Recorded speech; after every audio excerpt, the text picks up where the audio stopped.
नमस्कार। आप देख रहे हैं एबीसी हिंदी। मेरा नाम डॉक्टर सी शरद कोहली है। मैं एक मीडिया पैनलिस्ट हूं और एक अर्थशास्त्री भी हूं। बजट से सबको बहुत उम्मीदें रहती हैं और ये बजट आप सब जानते ही हैं। अब से 48 घंटे से भी कम में ये बजट संसद में पेश किया जाएगा। टैक्स पेयर्स की आज हम बात करेंगे। टैक्स पेयर को हम दो हिस्सों में बांटते हैं। कुछ डायरेक्ट टैक्स पेयर्स होते हैं, यानी कि इनकम टैक्स देने वाले लोग, और कुछ इनडायरेक्ट टैक्स पेयर्स होते हैं। मैं आपको पहले कुछ आंकड़े दे देता हूं जिसके माध्यम से आपको यह पता लग जाएगा कि आखिर इस देश में टैक्स पेयर्स हैं कितने।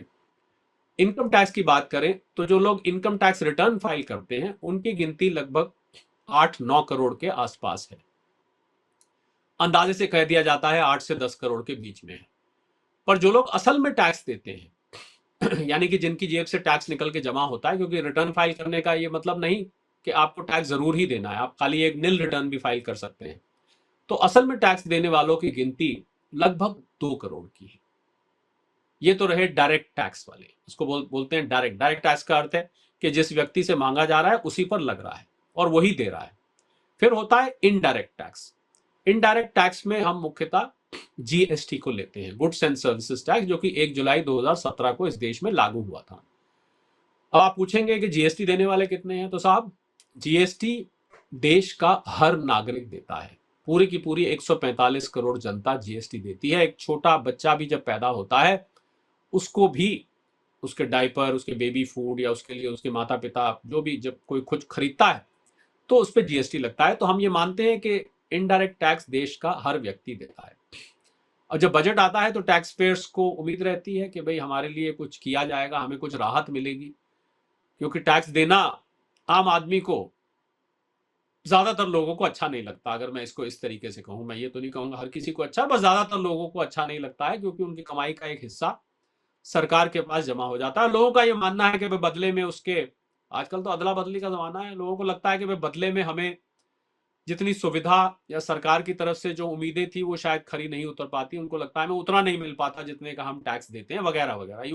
वो एक अलग डिबेट है, हम उसमें नहीं जाते। अब सवाल ये उठता है कि बजट में सरकार क्या कर सकती है। पहले हम डायरेक्ट टैक्स की बात कर लेते हैं। डायरेक्ट टैक्स में ओल्ड रेजीम है, न्यू रेजीम है। जो लोग टैक्स देते हैं वो इस बात को समझते होंगे, एक पुराना टैक्स का सिस्टम है, एक नया लाया गया था कुछ समय पहले। तो सरकार ने पुराने को तो अब सौतेला सा बना दिया, उसमें पिछले कई सालों से कोई बदलाव नहीं देखने को मिल रहा है, वहीं का वहीं खड़ा है, जैसे था वैसे ही है। तो सरकार जब न्यू रेजीम लाई थी तो उनकी मंशा थी कि लोग न्यू रेजीम में आ जाए, क्योंकि ये सिंपल है, इसमें डिडक्शंस नहीं है, एग्जेम्पशंस नहीं है, आसान है, सीधा सीधा टैक्स कैलकुलेशन है। तो जो भी बदलाव किए जा रहे हैं हाल में वो सिर्फ न्यू रेजीम में करे जा रहे हैं, और इसके कारण से करीब 2/3 लोग न्यू रेजीम में इस समय आ चुके हैं ओल्ड रेजीम से। सरकार चाहती है कि और लोग इससे जुड़े, जिससे कि ओल्ड रेजीम धीरे धीरे अपने आप, अंग्रेजी में शब्द होता है रिडंडेंट, अपने आप बेकार हो जाए, इसमें इतने लोग रह जाएं ना के बराबर कि इसको हमें हटा लेना आसान हो जाए। क्योंकि सरकार उसको सीधा नहीं हटा सकती, क्योंकि लोगों ने लॉन्ग टर्म कमिटमेंट्स उसमें निवेश के जरिए करे हुए हैं। तो इसलिए हटा लेना उसको थोड़ा सा सही कदम सरकार को ऐसा लगता है कि नहीं रहेगा। तो न्यू रजीम में 3 लाख से बेसिक एग्जेम्पशन है, 3 लाख तक कोई टैक्स नहीं। तो उसके बाद 3 से 6 लाख, 6 से 9 लाख, 9 से 12, 12 से 15 और 15 लाख के ऊपर फिर 30% टैक्स लगता है। ये टैक्स लगना 5% से शुरू होता है, 5, 10, 15, 20 और 30। इसके अलावा जो लोग 7, 7.5, पौने 8 लाख रुपए तक कमाते हैं, ध्यान दीजिएगा, तक कमाते हैं, उन लोगों के ऊपर एक 87A का रिबेट मिलता है। उस रिबेट की वजह से इतने इनकम तक आपका टैक्स जीरो हो जाता है। तो लोग चाहते हैं 3 को 5 लाख कर दिया जाए, और ये जो 7, 7.5, पौने 8 लाख की कैलकुलेशन आती है, इसको 10 लाख तक ले जाए, यानी कि 87A के रिबेट को बढ़ा दिया जाए। ये भी लोग चाहते हैं कि जो 20 और 30% के बीच में गड्ढा है इसको भरा जाए, एक 25% का स्लैब और लाया जाए, क्योंकि जो लोग 15 लाख से ऊपर सीधा 30 पे चले जाते हैं, या 15 लाख को 18 लाख कर दिया जाए, 20 लाख कर दिया जाए, क्योंकि लोगों की अब महंगाई की वजह से आमदनी भी बढ़ी है, महंगाई भी बढ़ी है, उतने पैसे नहीं बच पाते। भले ही इनकम ज्यादा दिखाई देती है पर उसी हिसाब से खर्चे भी ज्यादा बढ़ गए हैं, तो कुल मिला के बचत उतनी नहीं हो पाती जो आम आदमी अपेक्षा करता है। इसके अलावा और छोटी छोटी चीजें हैं। शेयर मार्केट वालों की टैक्स के मामले में अपेक्षा है कि कैपिटल गेन टैक्स, जो लॉन्ग टर्म कैपिटल गेन 12.5% लगा था, वापस 10% कर दिया जाना चाहिए। शॉर्ट टर्म कैपिटल गेन 15 से 20 कर दिया गया था, उसको वापस 15 कर देना चाहिए। एक सिक्योरिटीज ट्रांजैक्शन टैक्स एसटीटी होता है, वो हट जाना चाहिए, उसकी जरूरत नहीं है। जब आप शेयर बेचने खरीदने पर टैक्स लगाते हैं तो ऑलरेडी हम बाकी टैक्सेस दे रहे हैं, नहीं लगाना चाहिए। ये अपेक्षाएं हैं। हाउस प्रॉपर्टी इनकम वाले हैं, उनका कहा जाना है कि स्टैंडर्ड डिडक्शन 30% मिलती है, उसको बढ़ा देना चाहिए। रिपेयर ज्यादा हो जाते हैं घर के, तो ये टैक्स वालों की टैक्स देने पर मैं इस पे बहुत ज्यादा समय इसलिए नहीं देना चाहता क्योंकि इनकी गिनती बहुत कम है। अगर 60 करोड़ की हमारी मिडिल क्लास की आबादी है तो जो मैंने आपको नंबर्स बताए, 2 करोड़ लोग तो मात्र असल में टैक्स देते हैं। चलिए उनके परिवार के 5 लोग मान लेते हैं तो 10 करोड़ लोग हो गए। 10 करोड़ टैक्स पेयर्स नहीं हो गए, 10 करोड़ टैक्स पेइंग फैमिलीज हो गई। अगर मैं ऐसे कहूँ घर में कोई ना कोई टैक्स देता है तो फिर भी इतनी गिनती नहीं है। 60 करोड़ के मुकाबले 10 करोड़ लोग, तब भी इतनी गिनती नहीं है। तो मिडिल क्लास राहत चाहती है कई तरीके से। अब जीएसटी एक ऐसा तरीका है जिसके जरिए सरकार पूरे 145 करोड़ लोगों को राहत दे सकती है। पर इसमें एक समस्या है, इसमें एक पेच है। पेच ये है कि आपने देखा होगा पहले जब बजट आया करते थे तो लोग इंतजार करते थे क्या महंगा क्या सस्ता। भाई बजट आएगा, ये महंगी हो जाएगी, चीजें सस्ती हो जाएगी। अब कुछ वर्षों से, पिछले करीब 8-9 वर्षों से आप देख रहे होंगे कि बजट को अब सस्ते महंगे की दृष्टि से कम देखा जाता है। कम मैंने इसलिए कहा क्योंकि कस्टम ड्यूटी अभी भी बजट के माध्यम से घटाई या बढ़ाई जाती है, पर कस्टम ड्यूटी वाले जो आइटम होते हैं सिर्फ वही, बाकी चीजें नहीं। जो चीज हम आयात करते हैं उनके ऊपर कस्टम ड्यूटी बढ़ा दी जाती है, घटा दी जाती है, जिससे वो सामान थोड़ा बहुत सस्ता महंगा हो जाता है। अब जो जीएसटी से सामान की कीमत पर, महंगाई पर ज्यादा असर पड़ता है। जीएसटी का आपको पता होगा 0% से शुरू होता है, 0, 5, 12, 18, 28, उसके बाद सेस लग के और भी रेट्स इसके बनते हैं। बीच में कुछ चीजें ऐसी हैं जिन पे 3% भी लगता है, 0.3 भी है, जैसे सोना है, ज्वेलरी है, उस पर 3% लगता है। तो ये इतने सारे रेट्स हैं। तो ज्यादातर आइटम, आपको शायद पता नहीं मालूम है कि नहीं, ज्यादातर आइटम 18% में आते हैं, कुछ उसके बाद 12% में आते हैं। तो 18% आपने मान लीजिए 100 रुपए की चीज ली, उस पर 18 रुपए आपने जीएसटी दिया, तो आपको 118 रुपए की वो पड़ती है। तो अगर महंगाई को कम करना है तो जीएसटी में लोगों को इंतजार रहता है कि कम, पर पेच, जिस पेच की मैं बात कर रहा था वो पेच ये है कि जीएसटी में बदलाव करना बजट का काम नहीं है। अब जो नया सिस्टम बना है जिसको हम कोऑपरेटिव फेडरलिज्म कहते हैं, यानी कि जीएसटी काउंसिल बनी हुई है। जीएसटी काउंसिल समय समय पर मिलती है, 50 से ज्यादा उसकी मीटिंग हो चुकी है, और मीटिंग में उसकी एक फिटमेंट कमेटी है जो कि रेट्स पर सलाह देती है कि भाई इस रेट का सामान घटाया जाना चाहिए, इस पर बढ़ा देना चाहिए, इस पर 0 कर देना चाहिए, इसको ले आना चाहिए, इस पर नहीं लाना चाहिए। तो ये जीएसटी काउंसिल का काम है। जीएसटी काउंसिल में वित्त मंत्री महोदया उसकी चेयरमैन है, पर उसमें बाकी राज्यों के वित्त मंत्री भी बैठते हैं। लोकतांत्रिक तरीके से निर्णय लिया जाता है। हालांकि राजनीतिक तौर पर इधर उधर से इल्जाम लगते रहते हैं, आपने ये नहीं मानी, हमने कहा, किसी ने सुना नहीं, वगैरह वगैरह, उसमें वो एक राजनीतिक डिबेट है, उसमें नहीं जाते। पर सच ये है कि जीएसटी काउंसिल ही सामान को महंगा और सस्ता करने की राइट रखती है। तो ज्यादातर लोग बजट को ये मान लेते हैं कि भाई बजट आ रहा है तो हमारी कुछ सरकार नीतिक तौर पर, नैतिक तौर पर कुछ कदम उठा सकती है, पॉलिसी ऐसी बना सकती है जिससे जिससे कि सामान को सस्ता होने, उदाहरण के तौर पर होर्डिंग होती है जो, जिसको जमाखोरी कहते हैं, जमाखोरी रोकने के लिए कदम उठाए जा सकते हैं। सप्लाई चेन इतनी बड़ी है, उसके लिए कदम उठाए जा सकते हैं। कुछ ऐसा डायरेक्ट टू कंज्यूमर, किसान जाके सीधा कंज्यूमर को सामान बेचे, इस तरीके के कदम उठाए जा सकते हैं। पर जीएसटी जिन चीजों पे लगता है वो केवल और केवल जीएसटी काउंसिल कर सकती है। तो हालांकि कुछ अनाउंसमेंट सुनने को जरूर मिलती हैं बजट में, मतलब पॉलिसी डिसीजन जीएसटी पे, और जीएसटी का जिक्र बजट में आता है। 1,80,000 करोड़ की हमारी पर मंथ कलेक्शन हो गई, या नैतिक रूप से कुछ जीएसटी में घोषणा सुनने को मिल सकती है। पर जो असल में निर्णय होगा वो जीएसटी काउंसिल मीटिंग में ही होगा, वो संसद में बैठ के नहीं होता है, और संसद में बजट के जरिए अब वो ऐसा नहीं होता है। तो इसलिए बजट का सीधा प्रभाव, पहले होता था कि कल सुबह से ये चीज महंगी, ये सस्ती, अब ऐसा नहीं होता है। अब जीएसटी काउंसिल जब कोई निर्णय लेती है तब ऐसा होता है। हाँ, पेट्रोल और डीजल जिसपे अभी भी एक्साइज और वैट लगता है, उसके सस्ते महंगे होने की हम कुछ बात सुन सकते हैं। और मुझे लगता है कि पेट्रोल और डीजल का क्योंकि कैस्केडिंग इफेक्ट होता है, आवाजाही में इस्तेमाल होता है, उसको जीएसटी में लाने की तो बात बहुत समय से चल रही है। और बाहर आके तो नेता लोग भाषण दे देते हैं, पर अंदर जब बैठते हैं जीएसटी काउंसिल में तो वहां पर कुछ बदले बदले से कई दफे दिखाई दे जाते हैं। क्योंकि राज्य का बहुत बड़ा रेवेन्यू, राज्यों के हमारे जो स्टेट्स हैं उनकी हालत बहुत अच्छी नहीं है आर्थिक तौर पर, उनके ऊपर कर्जे चढ़े हुए हैं, रेवड़ियों ने और उनकी बैलेंस शीट को बिगाड़ दिया है, कर्ज चढ़ गया है बहुत सारे राज्यों पर। तो इस वजह से वो पेट्रोल डीजल उनको लगता है जीएसटी में आया तो हमारा तो रेवेन्यू और गिर जाएगा, यहाँ तो तनख्वाह देने के नौबत पड़ जाएंगे सरकारी कर्मचारियों को, तो वो बाहर पेट्रोल डीजल को सस्ता होने की बात करते हैं, पर अंदर जब काउंसिल में बैठते हैं तो वो इस पे सहमति नहीं बन पाती है। तो मुझे लगता है कुछ जीएसटी काउंसिल को सारे आइटम्स को लेके और उनको चिन्हित करना चाहिए कि कौन से ऐसे आइटम है जो आपकी किचन में जा रहे हैं। मैं समझता हूं अगर किचन में जाने वाले आइटम्स, और बड़ा आसान है, ये तो आपको गृहिणी भी बता देगी, मसाले, आटा, दाल, दही, सब्जी, दही, दूध, पनीर, जितनी भी ये चीजें हैं जो आपके किचन में, फ्रिज में जो जगह घेरती हैं, उन आइटम्स को चिन्हित करके मुझे लगता है उन पे अगर जीएसटी घटा दिया जाए तो, और आपकी मंथली कलेक्शन 1,80,000 करोड़ से घट के 1,60,000 भी आ जाती है, पर जो महंगाई घटने से लोगों को बचत होगी, उससे लोग जाके फिर सामान खरीदेंगे, फिर जीएसटी देंगे।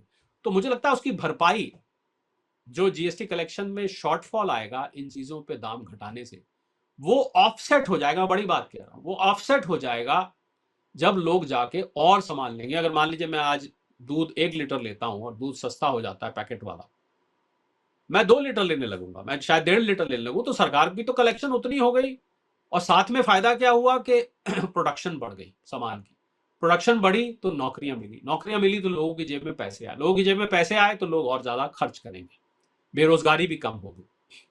तो इस लिहाज से मुझे लगता है कि बहुत प्रैग्मेटिक और प्रूडेंट डिसीजन होगा, बहुत ही समझदारी वाला डिसीजन होगा कि किचन में जाने वाली सब आइटम्स पर आप देख लीजिए, कुछ आप 10, 12, 15 किचन में घुस के देख लीजिए क्या क्या सामान पड़ा था, और अमीरों के किचन में नहीं, एक मिडिल क्लास और गरीब की किचन में आप जाके देखिए कि क्या वो आइटम्स हैं जो इस किचन में रखे हैं। बस उसकी एक लिस्ट बना लीजिए, बनाते हैं ना गृहिणियां घर में, लिस्ट बनाती हैं क्या सामान खत्म है, लिखते जाते हैं कहीं पर, अगले बार किराने वाले के पास या डिपार्टमेंटल स्टोर जहां से भी आप राशन लेते हैं उसके पास आप लेके चले जाते हैं, लाओ भैया ये लिस्ट, सीधी उसको पकड़ा दी जाती है, वो भी आवाज मारता है, लाओ भाई एक नमक, इतनी दाल, इतना आटा, ये सारी चीजें, वो जो है 2 टूथपेस्ट, दो ब्रश, वो इतना लंबा जो है वो लिस्ट होती है, वो बनिए के पास या किराने वाले के पास, या आप खुद ही डिपार्टमेंटल स्टोर में शेल्फ में से निकालते जाते हैं।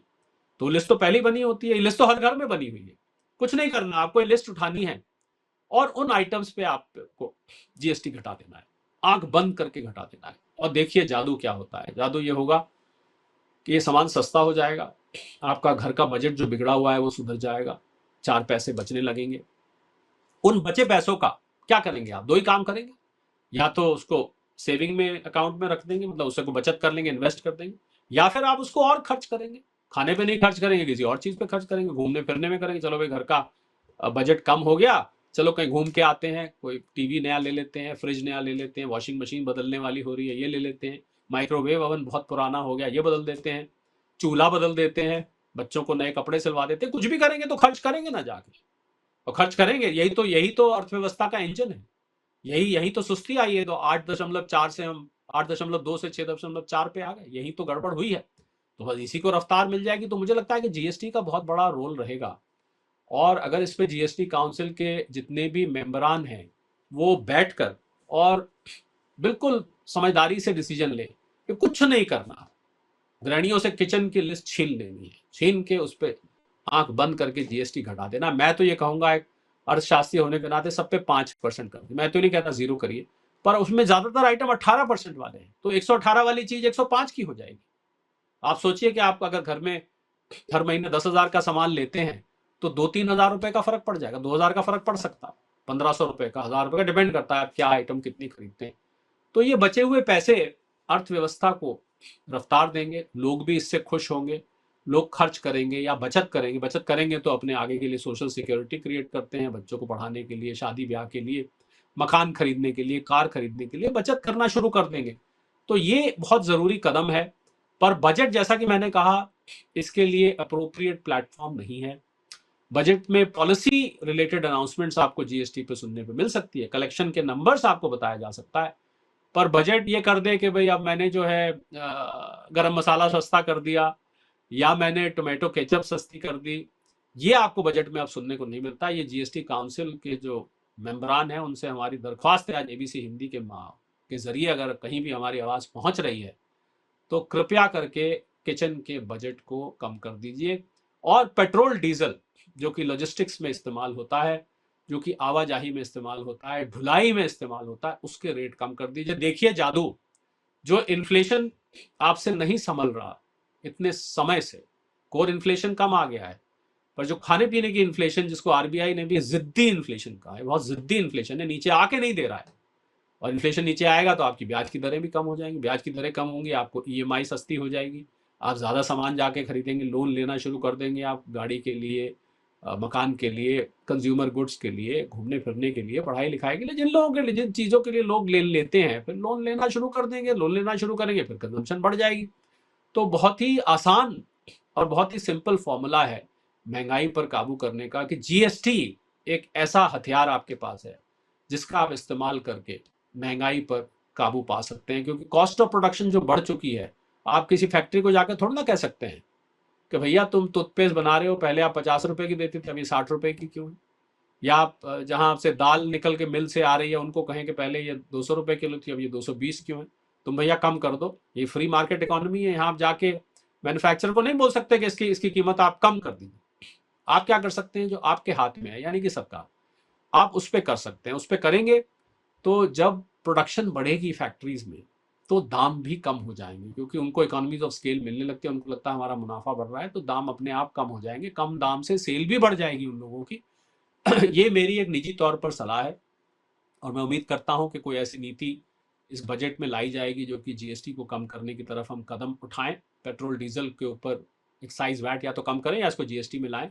इससे महंगाई पर एकदम से अटैक होगा और महंगाई कम हो जाएगी, और हमारी अर्थव्यवस्था को जिस रफ्तार की जरूरत है, जिस बूस्टर डोज की जरूरत है, वो बूस्टर डोज आपको आपको देखने को मिल जाएगी। इसके अलावा बाकी बजट की बात करें, हेल्थ है, एजुकेशन है, स्पेस टेक्नोलॉजी है, डिजिटल इंफ्रास्ट्रक्चर है, महिलाओं के लिए है, बच्चों के लिए, न्यूट्रिशन है, बहुत सारी चीज़ें हैं, बागबानी है, हॉर्टिकल्चर है, किसानी है, एग्रीकल्चर है, डिफेंस है, जिन पे आपको बजट में आम सुनने को मिलता है, वो सब तो आपको सुनने को मिलेगा ही मिलेगा। बजट एक 360 डिग्री का खाका खींच देता है अर्थव्यवस्था का, वो सब मिलेगा। पर मैं आज आपसे खास तौर पर, महंगाई मेरे जहन में थी और जीएसटी मेरी जुबान पे था, मैं इससे संबंधित आपसे बात करना चाहता था। शायद हमारी आवाज किसी ऐसे अधिकारी के पास, किसी ऐसे डिसीजन मेकर के पास पहुंच जाए जो कि इस पे काश वो सुन ले।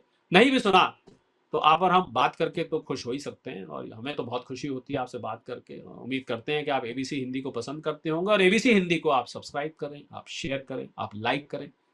और आपका ये सब करना हमारे लिए प्रोत्साहन का काम करता है, हमारे लिए मोटिवेशन का काम करता है। जो कंटेंट बनाते हैं, चैनल के साथ जुड़े हुए हैं, उनको और मोटिवेशन मिलती है आपके इस छोटे से जेस्चर से। तो मैं दरख्वास्त करूंगा आपसे कि आप सब्सक्राइब करिए, लाइक करिए, कमेंट करिए, और अपने सुझाव हमें भेजते रहिए, जिससे कि हम इसको और बेहतर बनाते रहिए। अगली मुलाकात तक के लिए क्षमा करें। नमस्कार। एबीसी हिंदी न्यूज, आज ही जुड़िए हर खबर के साथ।